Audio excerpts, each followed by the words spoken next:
I was 28 when Mom died, and my sister, Elena, immediately crowned herself the new matriarch. The estate lawyer needs to see us both, I told her over the phone 2 days after the funeral. I already met with him, she said, brisk and dismissive. You don't need to be there. I've handled everything. But Mom's will. Don't worry about it, Natalie. I'm taking care of the family finances now. That's what oldest daughters do. She hung up before I could answer. Elena was 34, 6 years older, 6 inches taller, and 6 times more certain she was better at everything. The successful one, a corporate lawyer with a surgeon husband, living in a Manhattan penthouse. I was the soft-hearted one, a social worker in a modest Astoria apartment, making $52,000 a year helping abuse survivors. At least that's how Elena liked to tell it. 3 weeks after Mom's funeral, I went to First National Bank to access her safety deposit box, something Mom had prepared me for years ago. She'd given me a key and clear instructions: when the time comes, you'll need what's inside. I need access to box 847, I told the bank representative, a woman named Carol. Of course, key and ID, please. I handed them over. Carol checked her screen, then frowned. I'm sorry, but there's a hold on this box. You'll need to speak with the branch manager. A hold? Why? Before she could answer, I heard the sharp click of heels on marble. Elena. Designer suit, perfect blowout, bag worth more than my rent. She looked at me like I'd shown up to the wrong party. Natalie, what are you doing here? Accessing Mom's box. You? The same. She turned to Carol. Elena Castellano. Box 847. I called ahead. Carol hesitated. Miss Castellano, your sister was just. My sister doesn't have authorization. Elena interrupted. I'm the executor of our mother's estate. That's not what Mom told me, I said quietly. Mom was confused at the end, Elena replied, voice clipped. She said a lot of things that weren't accurate. Her tone had that condescending lawyer edge, the one that implied you poor thing. You wouldn't understand even if I told you. The estate is complex, she continued. Trusts, investments, properties. It requires someone with expertise. Someone like you? Exactly. Her smile was polished steel. Glad you understand. Mr. Patterson, the branch manager, a kind man who'd known our family for years, invited us into his office. There seems to be some confusion regarding Helena Morrison's estate, he began carefully. There's no confusion, Elena cut in. As executor, I've frozen all assets, including the safety deposit box. Mom gave me instructions. Mom was dying. Natalie, I'm protecting the family's assets. That's my job now. Patterson cleared his throat. Actually, both daughters are listed as authorized. Access is independent of the will. Elena's jaw tightened. Fine, but nothing leaves this bank without my approval. She turned to me. You'll never touch the family money. Mom left me in control because she trusted me. You wouldn't even know what to do with it. I just smiled, the quiet kind that always irritated her most. You work with abuse victims, she went on, her voice almost pitying. You barely make enough to live. Managing $30 million isn't something someone like you can handle. I understand, I said softly. Good, she said, smugly satisfied. Let's proceed. In the vault, I opened the box. Documents, jewelry, and a sealed envelope, my name written across it in Mom's familiar handwriting. That's mine, I said. Elena's hand shot out. Everything in this box is part of the estate. It stays here until I review it. It's addressed to me. And I'm the executor. Nothing leaves without my approval. Her smile was pure triumph. You'll never touch the family money, Natalie. I met her gaze evenly. If you say so. Something in my tone made her eyes narrow. Before she could respond, Carol's phone buzzed. Miss Castellano, she said, startled. Your banker is here, he says it's urgent. Something about your trust fund. Elena froze. My banker? He says it's time sensitive. A flicker of unease crossed her face. Tell him I'll be up in 5 minutes. We returned to the lobby, where a tall, silver-haired man stood waiting. His nameplate read Gerald Thompson, Senior Financial Advisor. Miss Castellano, he said, tone courteous but tense, we have an issue with your trust disbursement. What issue? The monthly transfer requires the administrator's approval. We haven't received it. Without it, the funds can't be released. Elena frowned. It's automatic. It's been automatic for years. It was automatic, Gerald corrected gently, but the administrator has implemented a new process. All disbursements now require direct authorization. Her face reddened. That's absurd. The administrator works for my family. According to the documents, Gerald said carefully, the administrator is your family. They have full authority. Elena's composure faltered just for a heartbeat. She drew herself up again. Then tell them to approve it. They're requesting a meeting. I don't have time for meetings, she snapped. Gerald remained steady. Then I'm afraid there will be no disbursement today. I watched her carefully, noting the cracks forming in her perfect confidence. $25 million, I murmured. Elena shot me a glare. It's the Morrison family trust, Grandpa's trust. You wouldn't understand. I smiled faintly. Maybe not. But inside, I was already connecting the dots. Mom's sealed envelope. The new trust administrator. And the sudden change in who held the power. How much is the monthly disbursement? I asked. That's none of your business, Elena snapped. Gerald hesitated, glancing at his papers. $42,000 a month to Miss Castellano. I did the math silently. That's over $500,000 a year. So, Elena's tone sharpened. It's family money. I'm entitled to it. And me? I asked. Do I get disbursements from Grandpa's trust? Elena's silence said everything. Ms. Morrison doesn't currently receive disbursements, Gerald explained carefully. According to trust records, she's declined them. Declined them? Elena turned toward me, eyes narrowing. What does that mean? It means, I said evenly, the trust administrator offered, and I said no. Her mouth fell open. Why would you say no to free money? Because it wasn't free, I replied, and because I didn't need it. She stared like I'd spoken another language. You're insane. Who turns down trust money? Someone who prefers to live on what they earn. That's the most idiotic thing I've ever heard. Elena turned to Gerald. Get the administrator on the phone. Now. Gerald pulled out his phone, dialed, and set it on speaker. After 3 rings, a woman's voice answered. Morrison Family Trust Administration. This is Diana Chin speaking.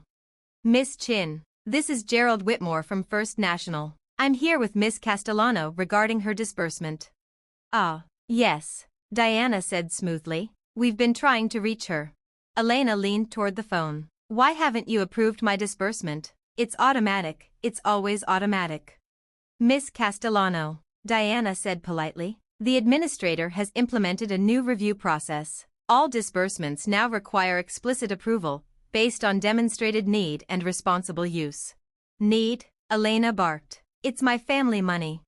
It's trust money, Diana corrected. Held in trust for family members, distributed at the administrator's discretion.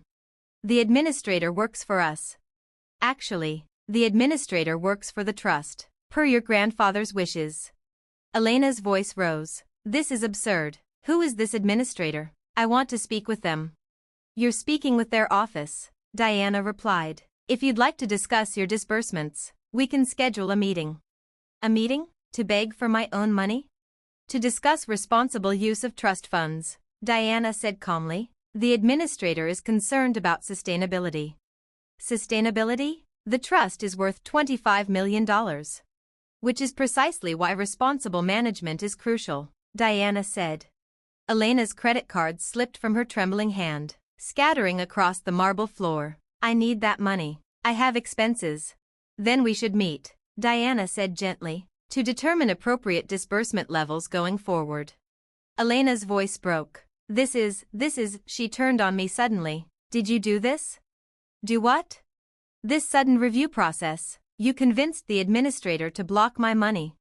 Elena, I don't even know who the administrator is. Liar, you've always been jealous of me, always resented me, and now you're sabotaging me. Mr. Patterson stepped forward. Miss Castellano, please, this is a bank. Don't tell me to calm down. She's stealing from me. I haven't touched your trust fund, I said softly. Remember? I don't even take disbursements. Then how is this happening? Diana's voice returned, steady. Miss Castellano. Miss Morrison has nothing to do with this review process. The administrator makes all decisions independently. I want to speak with them now. I can schedule. Now. A pause. Then, hold, please. The lobby fell silent except for the faint hum of hold music. Elena paced furiously, heels striking the marble, muttering under her breath. This is your fault, she hissed. I don't know how, but it is. The hold music clicked off. A new voice came on the line, calm, measured, unmistakably familiar. This is Natalie Morrison. I'm the trust administrator. Hello, Elena. The silence that followed was absolute. Elena froze mid-step, her mouth opened, then closed, her face drained of color. That's impossible. It's documented fact, I said evenly. I've been the administrator for 5 years, since I was 23. But, you're a social worker. You live in Astoria. You drive that old Civic. Yes, I said simply, because I choose to, not because I have to. You can't be the administrator. You don't know anything about finance. I have a master's degree in finance from NYU, I replied, calm as ever, and certification in trust administration. Managing the Morrison Family Trust is my full-time job. The social work is volunteer. She sank into a chair. Gerald pulled over, her voice barely a whisper. 5 years? You've been in charge for 5 years? Yes. So, the disbursements. The $42,000 a month, for me. Dad's 38, Aunt Caroline's 28, Uncle Robert's 22. You approved them? I nodded. Every month. Elena pressed a trembling hand to her forehead. Oh my God, all this time, I've been treating you like you were broke, like a charity case, while living on your approval. Yes, I said gently. Mr. Patterson cleared his throat. Perhaps we should continue in my office. We moved to the glass-walled room. I laid out a series of neatly prepared documents on the table, something I'd been carrying for months, just in case this day ever came. The Morrison Family Trust, I began, was established 40 years ago by our grandfather. Current value, $25.3 million. Monthly disbursements total about $180,000, $2.16 million annually.